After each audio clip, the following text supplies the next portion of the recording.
Hi! We all know fairy tales where a beautiful princess and an equally handsome prince overcome every obstacle and live happily ever after. But is appearance really that important in these stories? In real life, not everyone can boast perfect beauty. What if, in a fairy tale, things were different? The peace of a magical kingdom on an island is protected by 7 brave heroes led by Merlin. They defeat yet another dragon and rescue a princess. But the princess turns out to be green-skinned and unattractive, so the heroes mistake her for a witch and, just to be safe, give her a good beating. For this mistake, the fairy princess curses the handsome heroes with a dreadful spell that turns them into ugly little green gnomes. However, like most curses, this one has a loophole. The spell only works when someone is looking at them. To fully break the curse, they must be kissed by the most beautiful girl in the world. Meanwhile, the evil queen Regina visits a magical tree bearing 2 shiny red apples. But as the first rays of sunlight hit them, the apples transform into a pair of red high heels. The witch eagerly grabs and tries them on finally. But the magic doesn't activate. Enraged, the queen throws a shoe, knocking the head off one of her small wooden bear servants. That night, the king's daughter, Snow White, sneaks into the room with the tree. But she doesn't look like the kind of ideal beauty that might spark the queen's jealousy. Despite her plumpness, she climbs down a rope with ease and hides from the guards. It turns out this used to be the king's room. He vanished under mysterious circumstances. Snow White hasn't given up hope of finding her father. She searches the room and discovers a hidden diary in a secret drawer. The king wrote how, one day, the palace guards brought in a woman named Regina, accused of being a witch. But the king didn't recognize the wolf in sheep's clothing and fell in love.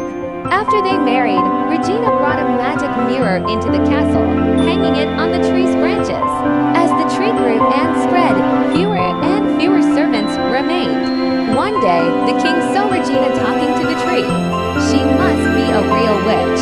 Though he realized her dark intentions, it was too late. He managed only to hide Snow White in a secret room and told her to seek help from the 7 heroes. Then he disappeared forever. While reading the diary, dawn breaks, and the girl notices the bright red apples. The witch arrives just a moment too late and finds a stunning beauty with perfect features in the room. Her stolen shoes are on the girl's feet. The stepmother doesn't recognize her stepdaughter and lashes out. But Snow White proves resourceful and escapes on a servant's magic broomstick. At the same time, the 7 heroes return home in despair. Their strength and good looks are gone. What will happen to their careers now? They wonder how to find the beautiful girl to lift the curse. Just then, a girl on a poorly controlled broomstick crashes overhead, screaming. The queen turns to the magic mirror. Who's the fairest of them all? She asks. You don't have to speak in rhymes, it snaps. Stop the sass. From now on, the girl who stole the shoes is the most beautiful in the kingdom. But the mirror doesn't know who she is. It's magical, sure, but not that magical. Time is against the old crow. She's weakening and orders wanted posters of the thief to be posted all over the island. The mirror suggests she contacts someone who would be very motivated to find the beauty. The gnomes arrive home and spot the broom and its crash site. They prepare for an attack, burst in and freeze in disbelief. One of them still manages to knock the beauty out cold from behind. Snow White wakes up and is greeted by the gnomes. She doesn't realize she looks different now, and when she sees herself in a mirror, she guesses it's because of the magic shoes. She hides her identity and calls herself Princess Red Shoes.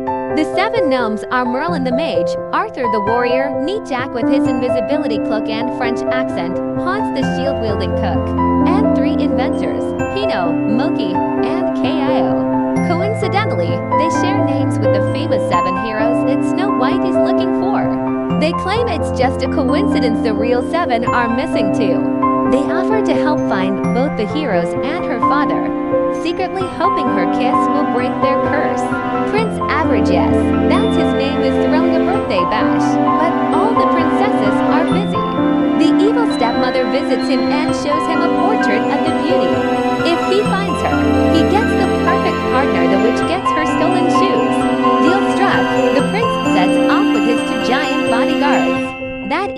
The gnomes all try to charm the girl.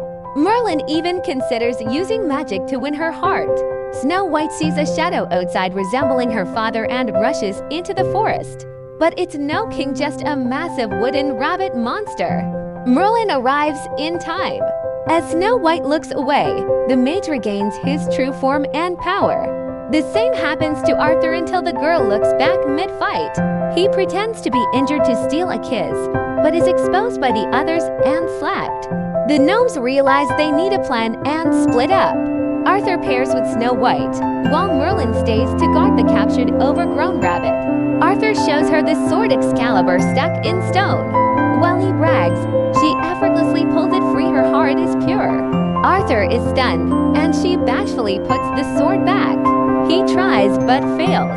Giving up, he and the girl head to town in search of her father. Meanwhile, Merlin breaks the agreement and rides the rabbit into adventure. In town, men fawn over Snow White. Wanted posters show her face. The prince's guards spot her, but she escapes by removing the shoes. Merlin arrives, and Arthur is furious. During their argument, guards bully the no-plane-looking girl and take one shoe. She calls for help, but the gnomes don't recognize her.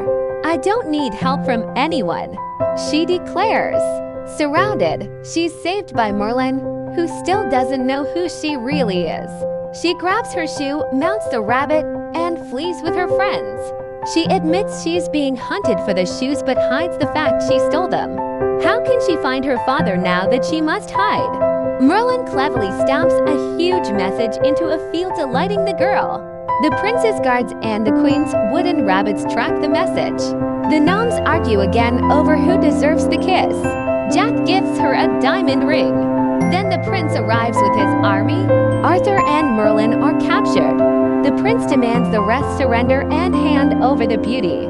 Snow White steps out, knocking soldiers down with her charm. She rejects the prince's proposal. A battle erupts. The gnomes fight back. Hans blocks attacks with his shield. Jack helps her escape. On a cliff with nowhere to run, the girl saves the day. But cannon fire from the prince brings down their robot and castle. Merlin provokes the prince, triggering a trap that crushes his army under rubble. That night by the fire, Merlin and Snow White talk alone. She says haste to focus on appearances. She enjoys time with the little green gnome. Merlin tries to get a kiss. She decides to reveal her true self, but can't remove the shoes. The prince visits her and gives her a red apple, another trap. The real Merlin exposes it. The witch grabs Snow White and teleports away. Merlin rides after them on the rabbit while the bear servants go for help. The heroes arm up for battle, but Arthur delays them with his sword struggle. Merlin finds the witch's lair. With the rabbit's help, he sneaks in but gets caught. The queen threatens Snow White, who bites the apple and begins turning into an apple tree. The mirror interrogates Merlin and reveals the shoes bond permanently once the wearer gets what they desire. But she took them off once. Maybe she loved him more than being beautiful. Villains don't understand love, they only see manipulation. The mirror also tells Merlin the tree will bloom, bear fruit, and die when the bell tolls 3 times. Merlin breaks free, but can't reach Snow White alone. The gnomes arrive just in time. Arthur finally wields Excalibur, and they cut through the evil vines to reach the girl. At the last moment, Merlin grabs the queen and sacrifices himself, using all his spells to destroy her. Of course, the wooden rabbit was her father all along, and the bear servants his children. Snow White is saved and hugs her dad. But what about Merlin? She waits at the abyss until the inventors recover the injured mage. In his hand is the paper with her kiss. She confesses her love and kisses him. He wakes in his handsome form, worried she won't like him now, but she does. And now it's time for the rest of the team to find princesses of their own. The film's name, you'll find it in the video description. Meanwhile, try guessing in the comments how many fairy tale plots got mixed in this story. And don't forget to like and hit the bell so you don't miss the next awesome recap.